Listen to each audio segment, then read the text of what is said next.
अब नाज़रीन, नई सियासी हलचल के बाद मौलाना फजलुर रहमान साहब ने भी अचानक खामोशी तोड़ दिया। अचानक वो इनकलाबी बन गया। गुज़िश्ता रोज़ एक जलसा से खिताब करते हुए फजलुर रहमान ने बहुत ही सख्त गुफ्तगू की है। उन्होंने अपने खिताब में फरमाया, और मेरी तवक्को के ऐन मुताबिक थी, कि उन्होंने कहा कि आइन और कानून की पैरवी करने वालों को क्यों मजबूर किया जा रहा है कि वो एक हफ्ते के नोटिस पर इस्लामाबाद पर कब्जा कर लें। फजलुर रहमान ने मजीद कहा कि ताकतवर कुव्वतें अपनी ताकत पर इतना भी भरोसा ना करें कि बस वो आखिरी ताकत है, उन्हें कोई कुव्वत चैलेंज नहीं कर सकती। मान लो तुम्हारे अंदर सियासी बसीरत नहीं है, मान लो तुम सियासी लिहाज से कोरे हो, तुम्हारी खोपड़ियों में भूसा भरा हुआ है, दिमाग की ताकत नहीं है, आप इस मुल्क कौम के मुस्तकबिल का फैसला कैसे कर सकते हैं। मौलाना फजलुर रहमान के इस सख्त मौक़िफ़ पर कई हलकों में परेशानी की लहर दौड़ गई है, लेकिन उससे दुगनी तादाद में ऐसे लोग मौजूद हैं जिनको पता है कि मौलाना किस चैनल से बोल रहे हैं और मौलाना ने इतनी हार्श टोन क्यों अपनाई है। मौलाना इस वक्त मुल्क की सियासत के सबसे ज़ीरक किरदार है और ये बिल्कुल हकीकत है कि मौलाना ने माजी में कभी सूली सियासत नहीं की, वो अमली सियासत के खिलाड़ी हैं और दबे लफ्ज़ों में वो इस बात का इतराफ़ भी करते हैं। उनकी सियासत में जज्बात का कोई अमल दखल नहीं है, अलबत्ता जब उन्हें अपना हिस्सा वसूल करना होता है तो वो ऐसी जज्बाती और जारहाना गुफ्तगू करते हैं जैसी उन्होंने कल के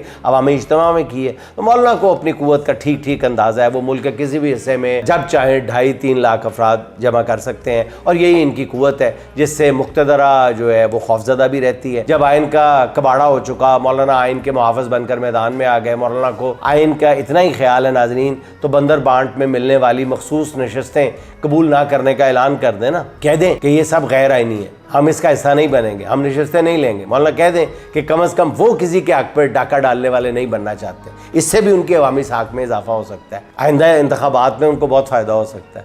लेकिन देख लीजिएगा कि मेरा गुमान है कि वो ऐसा कुछ भी नहीं कहेंगे। जैसा कि मैंने पहले अर्ज़ किया कि असल हदफ अब खैबर पख्तूनख्वा है, जिसके लिए अंदर खाने पूरा काम शुरू कर दिया गया। केवी असम्बली में नाज़रीन PTI को वैसे तो 93 कान की हमायत हासिल है, जो तकरीबन 2 तिहाई अक्सरियत बनती है। अलबत्ता सुप्रीम कोर्ट के फैसले के बाद PTI के 35 अरकान आज़ाद हैसियत पा गए और उन्हीं आज़ाद अरकान की बुनियाद पर अब सारा खेल खेला जाएगा और खेल नंगा और चिट्टा बिल्कुल बेशर्मी के साथ खेला जाएगा, जैसे पहले खेल खेले गए, जिसमें कोई दोबारा नहीं है, कोई आइन दस्तूर कानून इखलाकियात किसी चीज़ का कोई ख्याल नहीं रखा जाएगा।